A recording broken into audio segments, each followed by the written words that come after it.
President and CEO of Project Assistance, and Jim Colton, Practice Director of Portfolio and Project Management. I'd like to introduce our first speaker.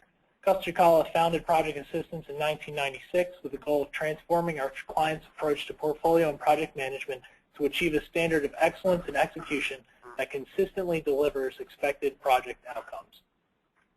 A recognized portfolio and project management expert, Gus is a published author of many popular articles and books on the subject of project management, and he's frequently asked to present and teach topics of interest around project and portfolio management. Gus? Thank you, Dan. Good afternoon, everybody, and thanks for attending our session today. I'd first like to go over the agenda. Just for reference reasons, we're going to go over project and portfolio management and overview. We'll talk about an approach to project portfolio management. There'll be a demonstration of Microsoft's portfolio and project management tool. We'll talk a little bit at the end of the demonstration about improving portfolio and project management, some next steps, and as Dan mentioned, we'll leave a few minutes at the end for questions and answers. So first we wanted to just give a general overview of project portfolio management, put things in context. And I'd like to go over this idea of where portfolio management fits in context of an overall organization. So if we think about an organization having a mission and a set of values and a vision in order to achieve that mission, oftentimes that vision gets translated into what we would call a strategy. And I like simple three-word definitions, and I've heard a good definition a few years ago, and I use it a lot. The first time I heard it, I didn't like it, but the more I talk about it and the more I think about it, the more it makes sense to me. And that three-word definition is a plan for change. And the idea here is that if there's a vision of the future of what the organization will become, a strategy, in fact, does define what those plans for change are. Something has to change to get us from where we are now to where we're trying to get to. And that's where a strategy comes into play. And oftentimes there's a disconnect between strategy and execution for a variety of reasons I won't get into today. But some examples would be that the strategy maybe is not well documented, or that it's out of date, that a strategy should be organic and should be alive and should be visited on a regular basis. So there's a lot of reasons why strategies and the execution of those strategies get disconnected. So what we want to do is we want to drill in a little bit deeper into this idea about what happens between strategy and execution, and the idea that the tactical plans that oftentimes are put in place to execute a strategy are really projects, right? So project execution sometimes can be out of sync with the strategy that the organization has, and we want to really explore that further today. So at the end of the day, the company has to plan a slate of projects to achieve the corporate mission. If you were on our last webinar, you would have heard me refer to projects as vessels. When we're running projects, we're traveling in these vessels of change. That this vessel is taking us out to that vision on the horizon, and execution is how we reach that vision out on the horizon. So this is portfolio management, the idea of creating a set of ideas, and we call it project portfolio management because it's not financial portfolio management or real estate portfolio management. There's all different kinds of portfolios out there, but we're talking specifically about the kinds of initiatives that get put into a strategy that form the plan for change, that ultimately those initiatives turn out to be projects. And just to talk a little bit about the value of portfolio project management, we see a graphic on the screen. And it says at the top that project portfolio management enables organizations to identify and select the investments that will maximize business value. So what's the idea? The same thing we would have for a financial portfolio. We want to optimize the output of our portfolio so that we have the best possible outcomes. And on the right-hand side, it says project management enables organizations to successfully deliver the selected business value opportunities. And we just have just a quick visual here that shows on the y-axis, it says the ability to identify business value potential, and we see a 66% or two-thirds if an organization achieves two-thirds of its ability to identify business value. And on the x-axis, we see 75% achieved of the ability to realize business value potential. And it says 50% lost value. So what does that mean? Well, if we do the simple math, of taking 2/3 of 75%, we're only going to achieve about 50% of the value realized. So while it may sound, I'll say, decent to have achieve 2/3 of our potential to identify value and 3/4 of our ability to realize it, in fact, we see the shortcomings on the portfolio management side up in the headroom on the top at losing 1/3 there, and then losing 25% of the delivery capability in project management. That's a tremendous loss. And we'll talk a little bit at the end about looking at the return on investment of doing this better. And so what are the organizational challenges with getting better at project portfolio management? First of all, increasing work requires better understanding and communication. Okay, so always the better understanding and communication becomes a challenge for the organization. Sometimes projects bypass the project prioritization process, and it causes resource conflict. So having things that are basically in the portfolio but haven't been acknowledged as being in the portfolio is a huge challenge for a lot of portfolios that are trying to be managed. Technology project is viewed as an IT process. Okay, so sometimes an organization thinks, well, we put it in our strategy and we funded it, so IT just needs to do their thing. And by the way, we don't quite understand what they do, so we're just going to leave them alone, and we're going to expect them to deliver according to our expectations without deep involvement. Project governance committees have no real authority to fund projects, or the opposite, to cancel projects. Right? So how do we have a governance body that has teeth in it? Resource constraints. This necessitates shared resources that shared resources are allocated to the highest priority projects. And what does that mean? It means the other projects suffer. So when we're not seeing a portfolio-wide view of resource management, resource utilization, resource capacity, and what's available to support the portfolio, oftentimes the commitment to portfolios comes up short. No process in place to stop projects that are off track. So I mentioned that already. Under the authority of governance committees or steering committees to cancel projects that have gone bad. Cost-benefit analysis, not validated to confirm the projects are delivering value. Okay, so a big one on this is, for example, marketing comes through and says we believe that the market opportunity is $10 million in sales. And a big part of the question here is, is that number real? And if it's not real, then does that really present a valid business case for this project to go forward? So at this point, we're going to change the topic over to an approach for portfolio management. What I'd like to do is turn this over to Colton. Jim? Thanks, Gus.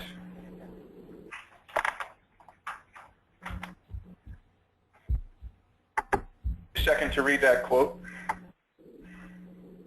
So in my experience, I've found that organizations that have adopted a defined process with clear roles and responsibilities have a much greater probability of successfully implementing that process. Today, we'll share a high-level view of the project portfolio management process as a potential best practice that can be leveraged by organizations.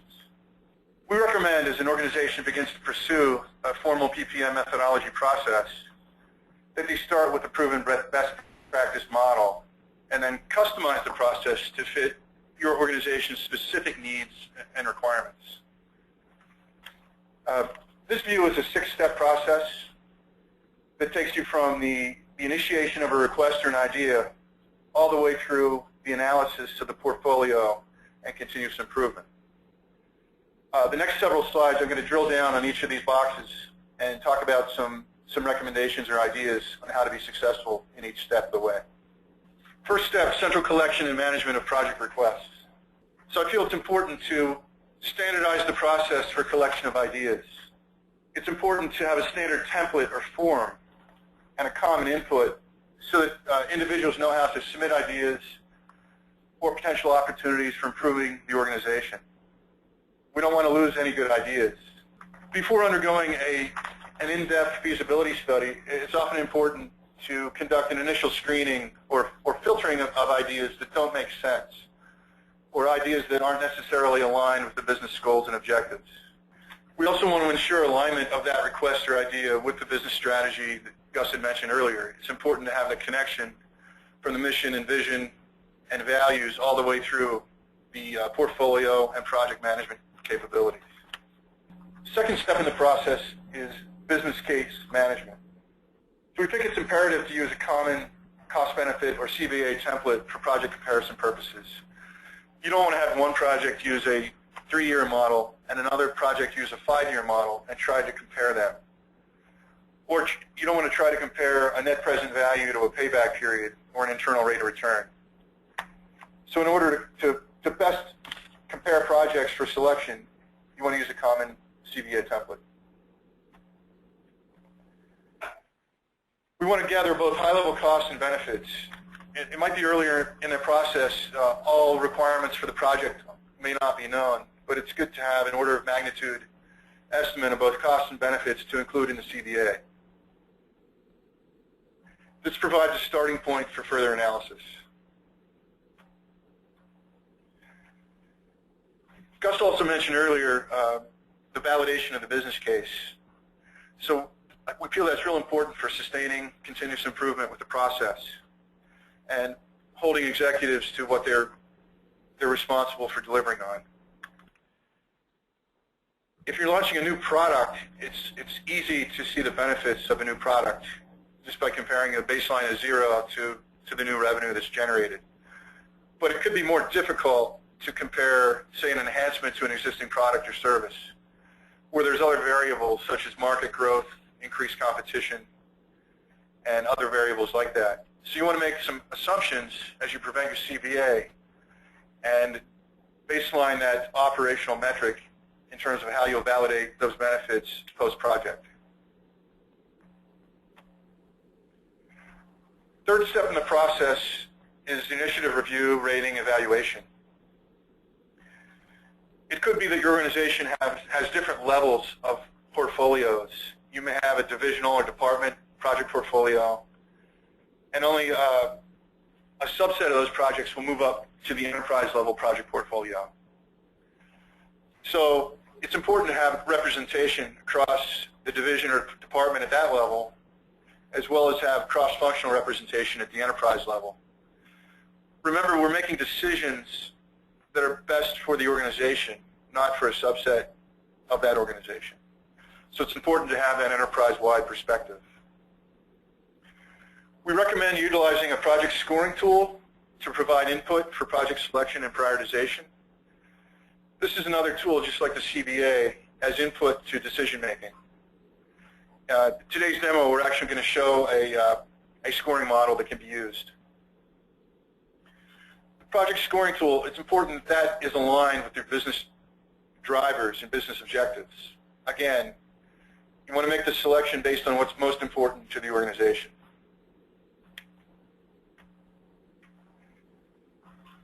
The selection and approval step is next up.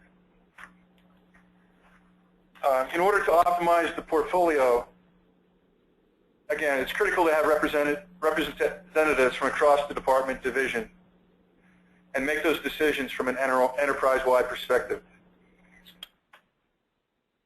The selection should ultimately have a good product or project mix.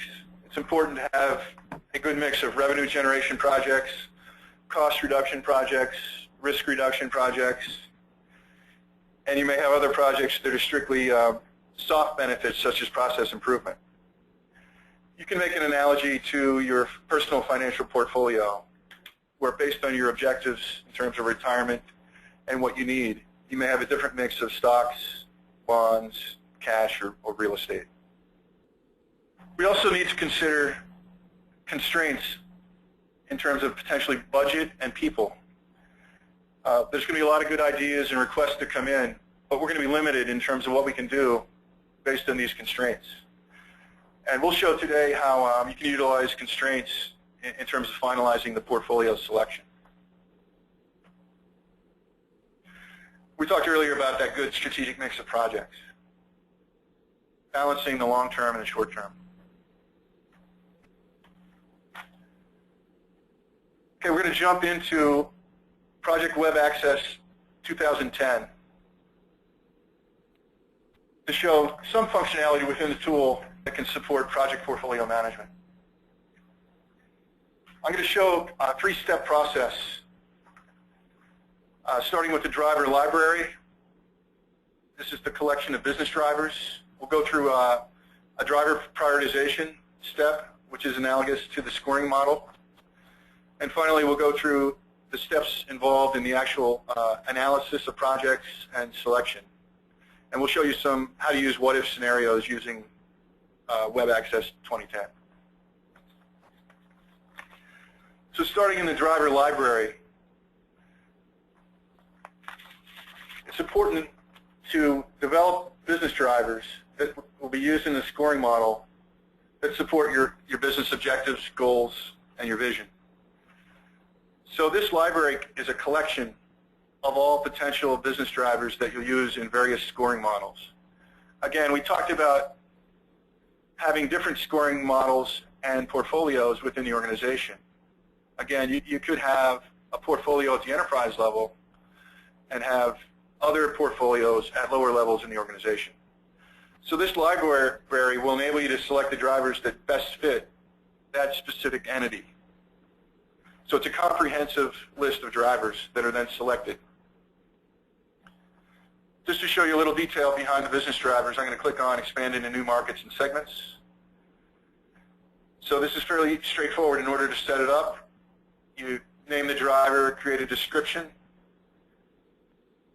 and then ideally you'll write descriptions for each level, 1 through 5, starting basically how much will the project impact this driver, from no impact all the way up to an extreme impact on the driver. And you want to have good descriptions so it's clear how to rate each driver.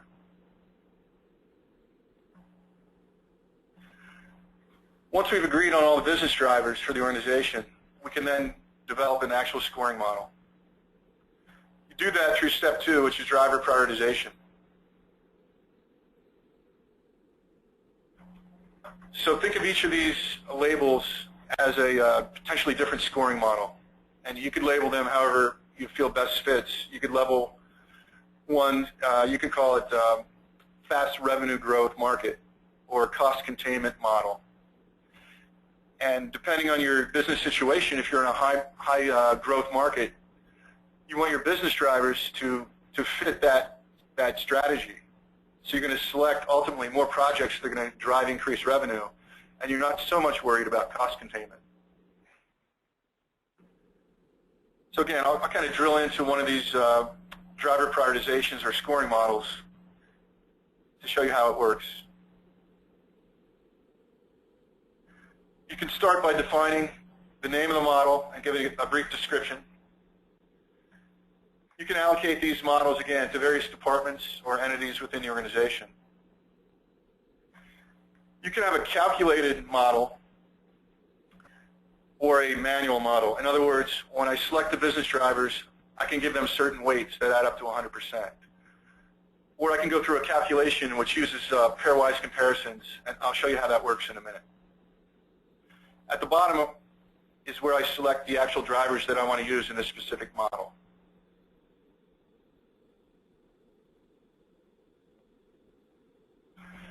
So in this example, they've chosen calculate, and what this view here is showing is using pairwise comparisons. So if you're not familiar with pairwise comparisons, it's an analytical technique that's used to evaluate alternatives by providing an easy and reliable means to rate and rank decision-making criteria. It's a technique that's been around since the 1920s, and it's used in a lot of different industries and for different purposes. So I'm not going to go through each example here, but you can see how this works. I'm comparing one driver and making a choice. Is it more important, less important than another driver? And you do that for every combination of drivers that you've selected to be in your scoring model.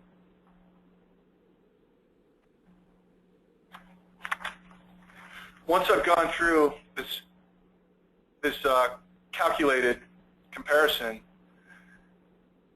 there's a mathematical algorithm that will then tell you which drivers are most important for that specific department or organization. So in this case, increased market share in existing markets is the most important business driver. And when we go to evaluate each project, the weight of 33.67% will be applied to increase market share. So you can see the sum equals 100%.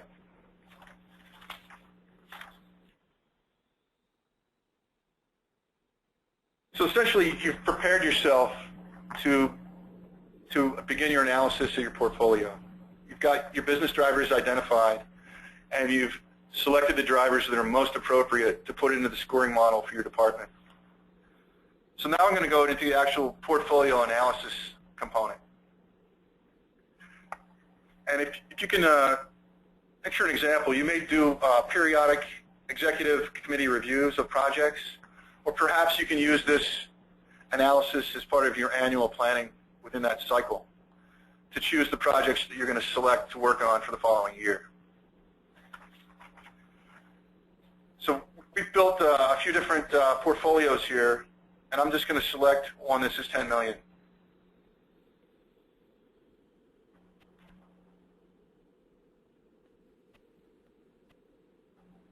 So again, in this analysis, I'm going to call it the 2011 portfolio analysis view. I choose which scoring model I want to use for this particular analysis. I can then also select the projects that will be evaluated. So it's important to select not only, say you're doing an annual planning process, you're going through that process to select for the following year. You want to look at not only new proposed projects, but it's important to look at the carryover projects that won't finish this year, but will push into next year. I can also identify constraints using the tool. In this case, I'm going to use a total budget cost as my constraint.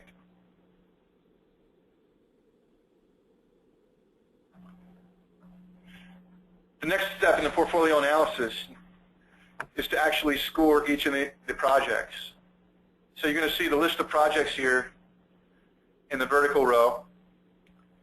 And in the horizontal, you're going to see all the different business drivers that I've chosen to include in my model. Now we can score these at one individual event, or you can score them as they're initiated and proposed. Today we're not showing you the project workflow process, but you could have a predefined process that goes from initiation into approval into an active project. And you can configure that within Project Web Access. Just for the sake of time, let's say that we've pre-scored all the projects today, and now I'm going to let another mathematical algorithm tell me how important each product is in terms of meeting the business objectives. So here you'll see the list of projects that we selected for this analysis, and the percentage based on 100% that specific project will deliver in terms of the overall business goals and objectives. So it's a very nice analytical technique to quickly come up with some very subjective measures to make decisions. Again, we're not looking for perfection here, but it's an input to making the decision. So the ultimate result, I'm going to hide this one screen so you can see a little bit more of the detail. What we're showing here is based on a constraint of $10.7 million. And these priorities, which we saw on the previous screen, basically the business value of each project, the application has selected those projects that are the best project mix to meet my needs. So you'll see the selected projects, and I'll scroll down, and you'll see the projects that were not selected based on a cost constraint of $10.7 million and the business value of each project. So I'm going to show some metrics here. You can see the total budget constraint is right here, $10.734 million. 14 projects were selected, and based on those 14 projects, I'm actually going to obtain 77% of my business goals and objectives. Again, of course, we're assuming the projects go as planned. The total benefit of these projects upon implementation is expected to be $22 million. This graphic here, it's called the efficient frontier. Very interesting. So you can see the strategic value is on the vertical axis, and the total budget cost is on the horizontal. So even though I've utilized, again, $10 million, $10.7 million, I'm obtaining a very high percentage of my strategic value.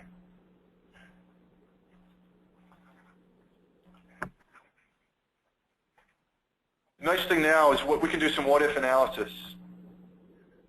And for example, we can modify the budget. I'm going to go from 10.7 million to 11.7 million, and I'm going to recalculate.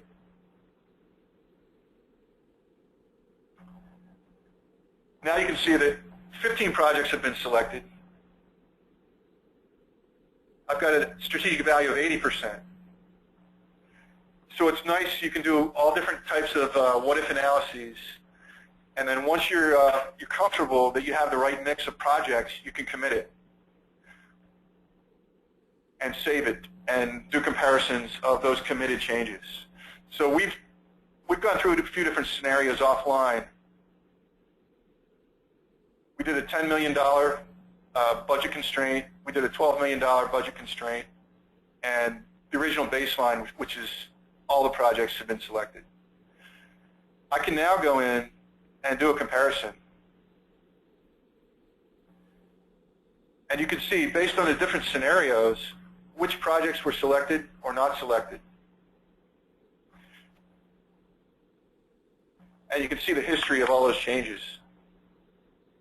This gives executives a great tool to conduct what-if analysis and make good decisions that give the best value for the organization.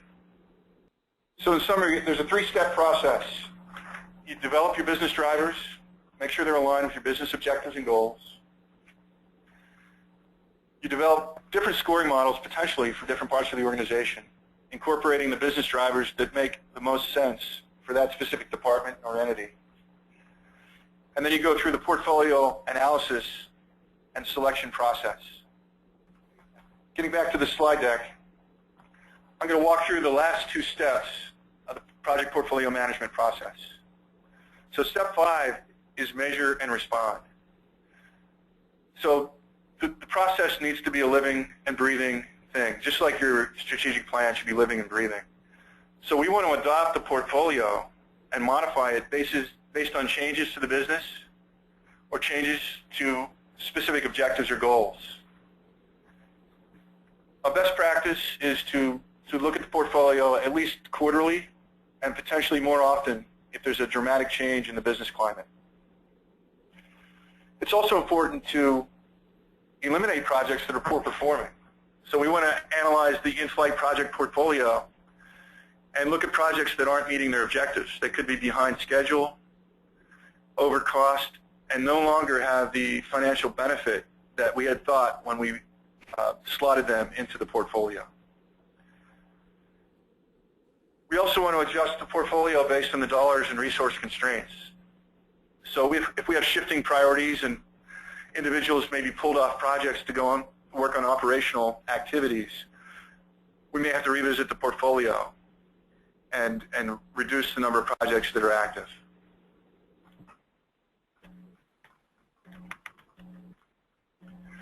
Step 6 is to analyze the portfolio benefits.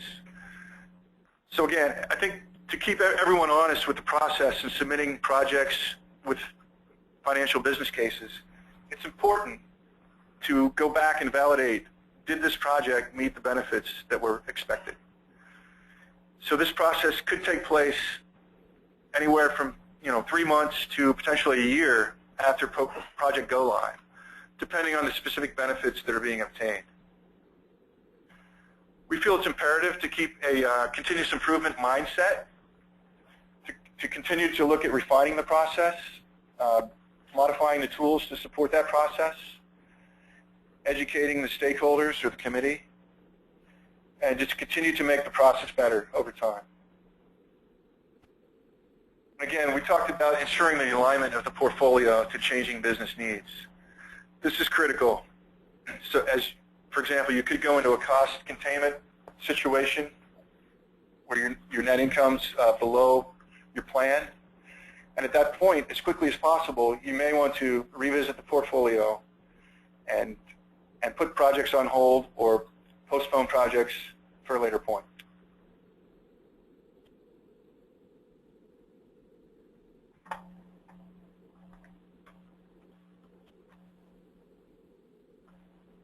I'm going to toss it back to Gus. He's going to walk through the VIA methodology. Thank you, Jim. Great job. Thanks for doing the hard part. I appreciate that. What we want to talk about now is, what Jim was just talking about was, how we optimize a portfolio and what the various components are that help us to optimize the output from an investment in a portfolio of projects. And what we want to talk about now is how do we optimize the approach to portfolio management. And so the VIA methodology is something I want to spend a few minutes on talking about. And really, this is a question of, how do organizations really use project portfolio management to drive innovation? At the end of the day, this thing I talked about earlier, strategy, this plan for change, is the organization's vehicle for driving innovation. So, when we see organizations that are not embracing the opportunity to improve their project portfolio management approach, usually, you'll see resources assigned to projects that don't have an established business case or have a weak business case.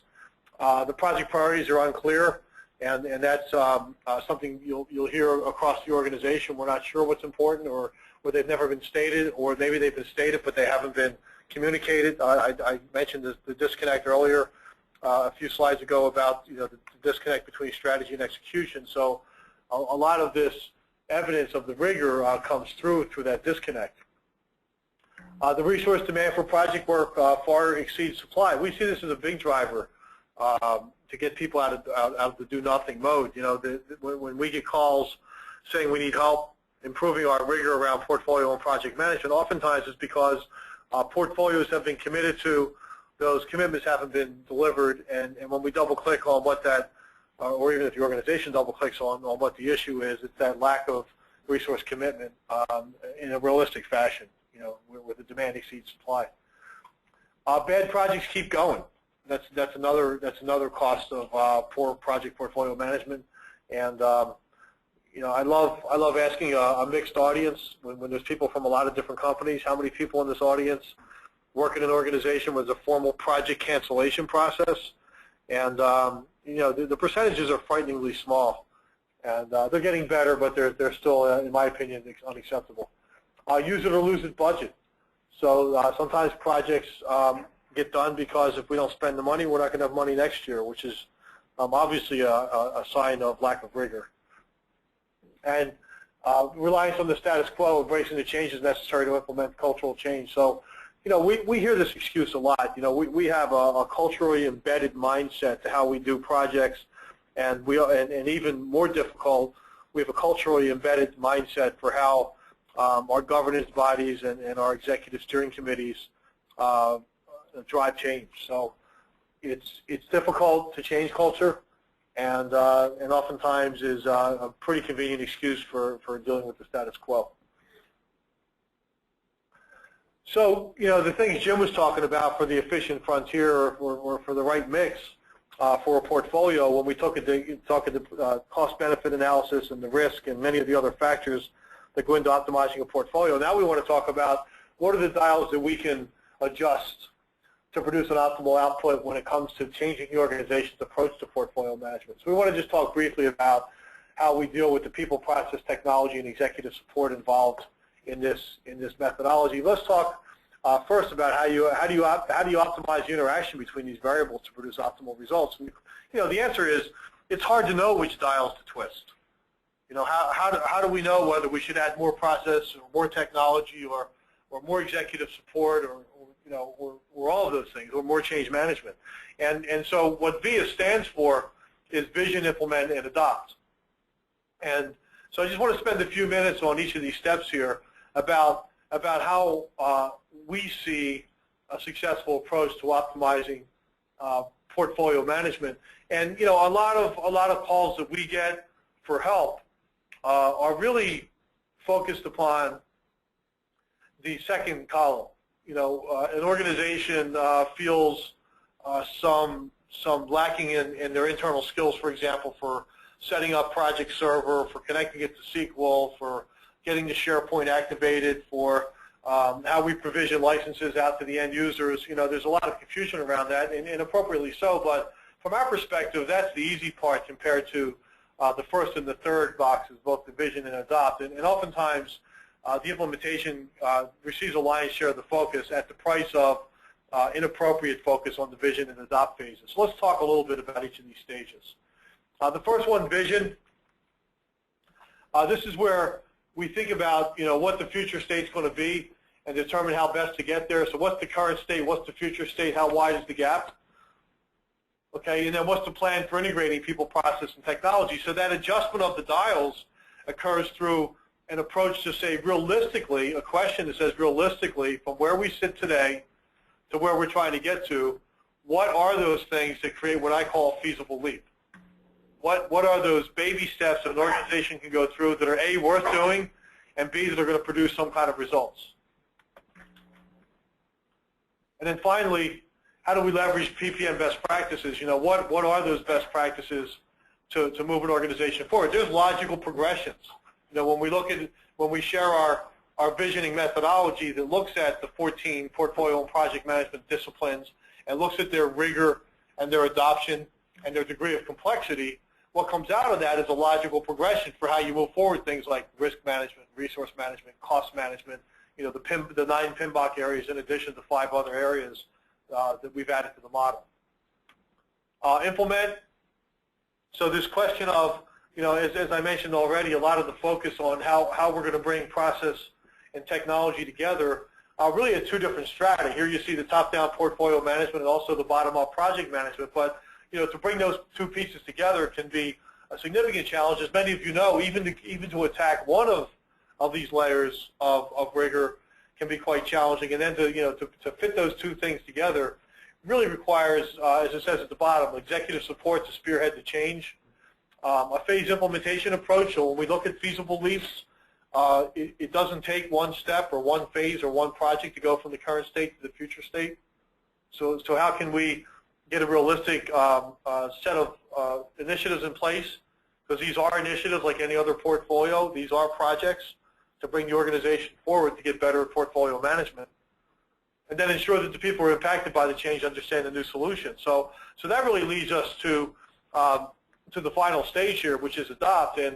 And the one that really has the greatest challenges here is getting beyond the final implementation step. When we get to the end of stage 2 and the technology stood up and the processes have been rolled out and the people have been trained and things are ready to go, a number of things that need to happen: the ongoing mentoring and support and coaching, the governance processes that should have been designed and implemented in stages 1 and 2 now have to be actually put into place, and it's a solution assurance, if you will, or a QA process for how project management and portfolio management is ensured to be followed.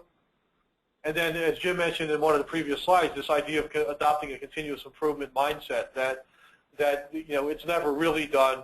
And one of the big challenges really when you get to the implement phase is that there's a sense that because the technology has been turned on, because people have attended training, because the project data has been converted and the portfolio information has been updated, that this somehow becomes a self-sufficient, self-fostering, self-adopting, self-governing model.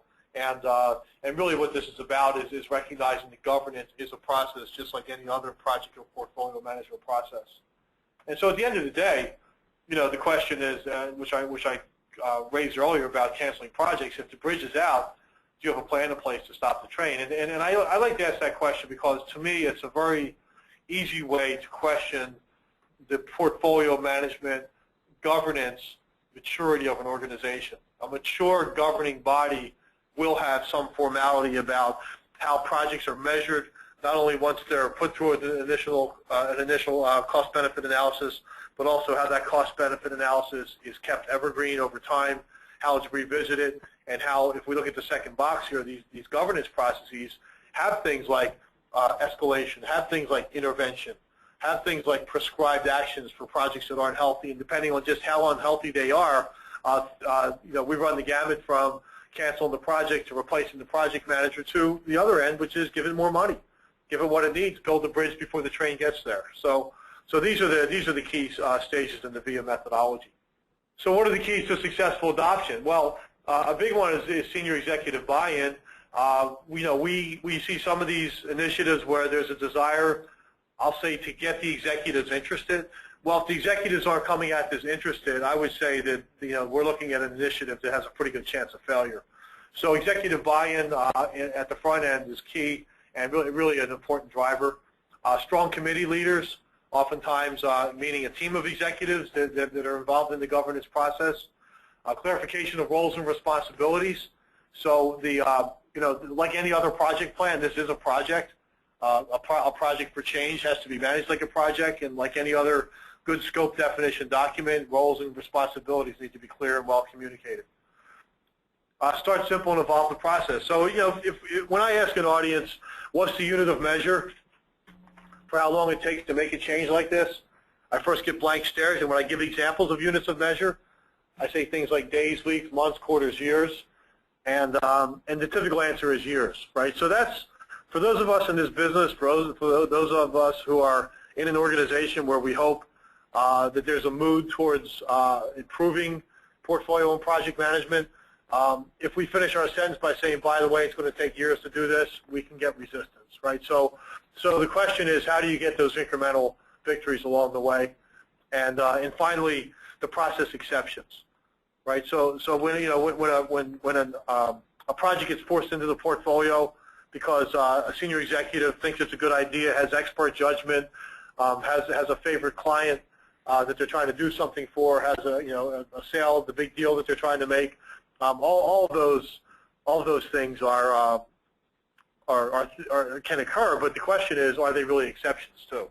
What we often see is if exception is the norm, then they're not really exceptions, right? So we need to eliminate those exceptions as much as possible. So what are the benefits? Well, if you look at the bottom of the screen, the very bottom, which is a statement from our mission, delivering better, faster, more cost-effective project-based results. At the end of the day, there has to be a belief that that's what we're going to do, and I'll come back to that in a little bit. But projects address and achieve strategic objectives, right? They are the vessel to carry us to the vision that actually drives the strategy, which is to plan for change. So if we want to plan for change to actually get implemented, we've got to be good at delivering on projects. The other one is, understanding how something fits into the portfolio. Jim mentioned balance, in terms of how a portfolio is structured. So it's not just the project for the project's sake, but how does that project cast against all the other strategic objectives, the business value, the current commitments, the other projects out there, just like your own portfolio. A balanced portfolio doesn't have everything in Apple stock, right? We might have some gold, we might have some bonds, we might have some equities, we might have some cash, and it's that same idea. So also maximizing business value at an early stage and ongoing, right? It's not an annual process, but if we're good at this, we can bring things in and out as the business cases changes, as the cost-benefit analysis changes. We can go ahead and revisit whether the mix is right or not. Reduces the cost for project exploration work. So there's a lot of work on the front end deciding whether things are feasible or not by normalizing the data. Jim used the example of the 3-year CBA versus the 5-year CBA. Just one example of how we can make things comparable and therefore drive some of the bad ideas off the table, which actually reduces exploration work. Project risks are better managed.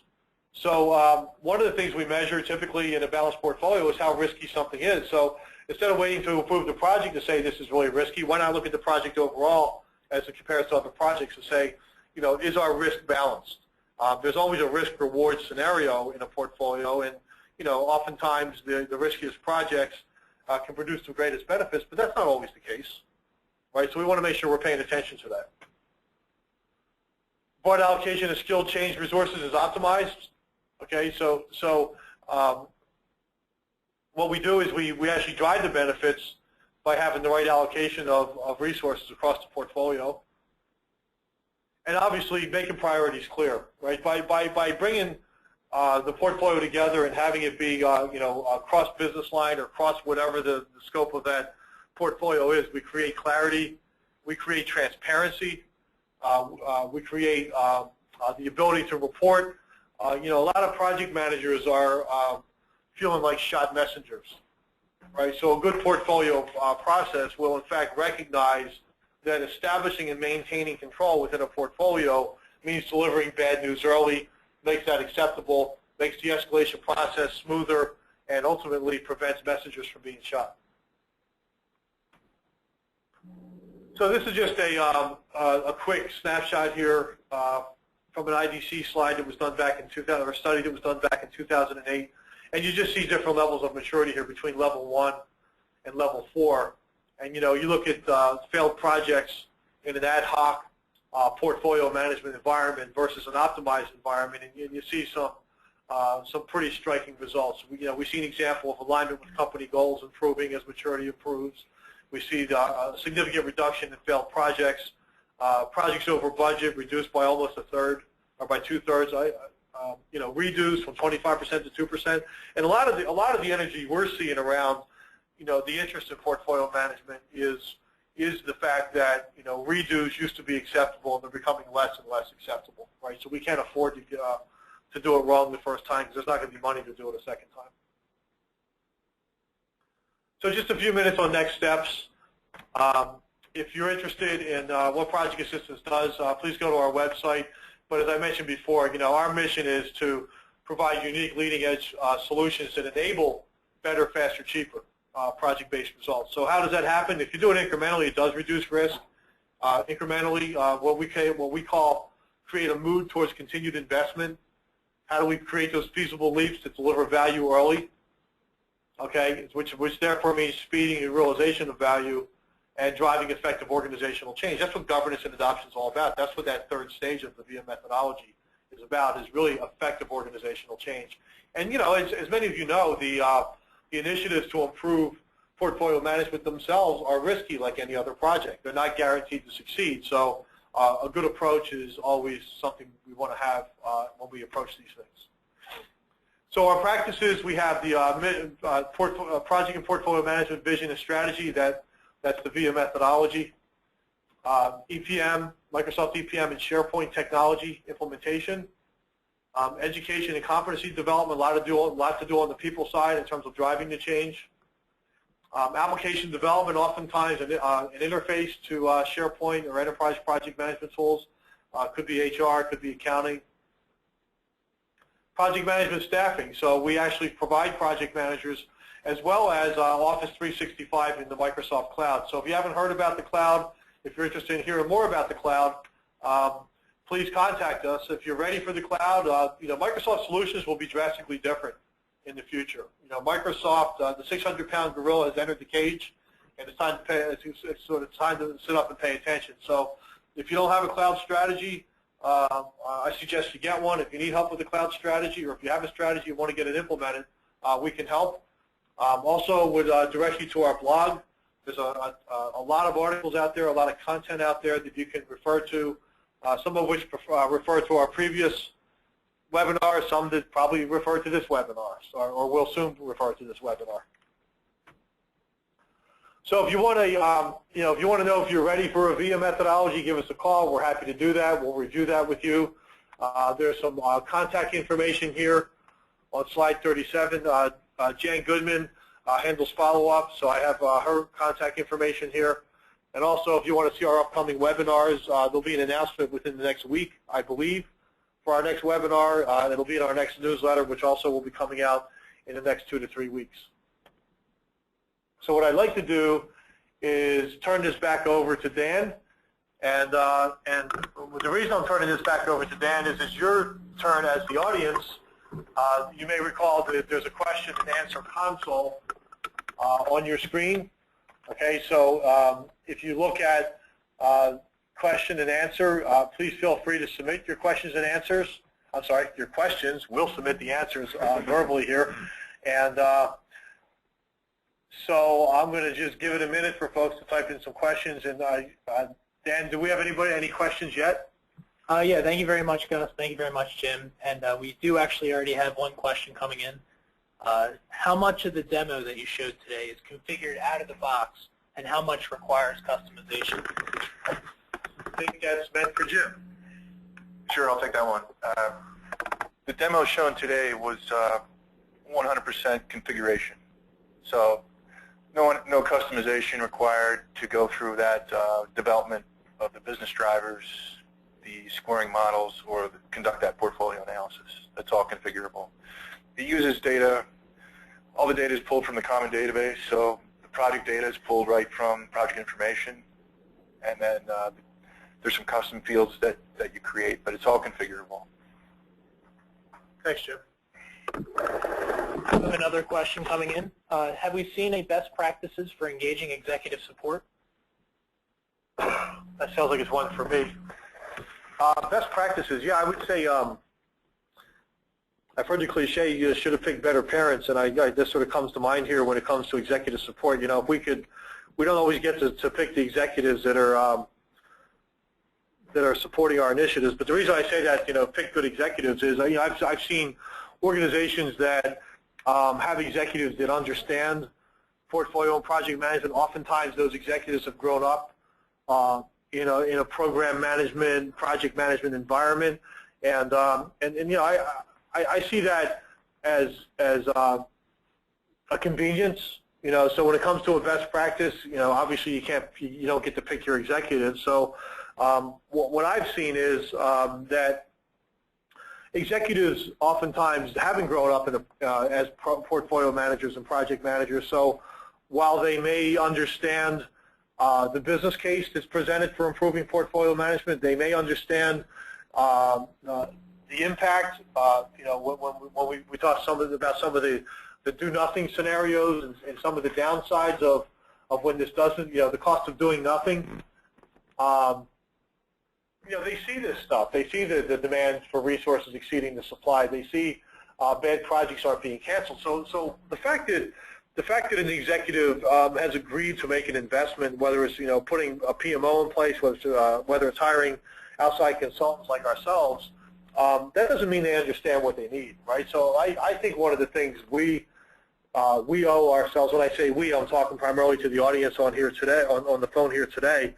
If we're in a PMO, if we're in a portfolio project-based organization, it's our job to educate the executives, to make recommendations, to offer them the answer. Right now, to try to get them interested, I find that to be a tough one.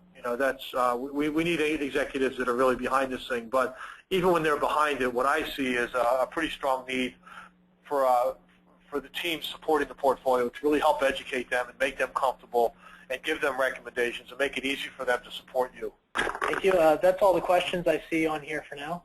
Thank you, everybody, for joining us today, and hopefully you enjoyed. And remember that we will have the webinar posted on our website, projectassistance.com, if you would like more permanent reference to it. Also, we do have them posted on we will in the very near future have it posted on our YouTube page for best project assistance.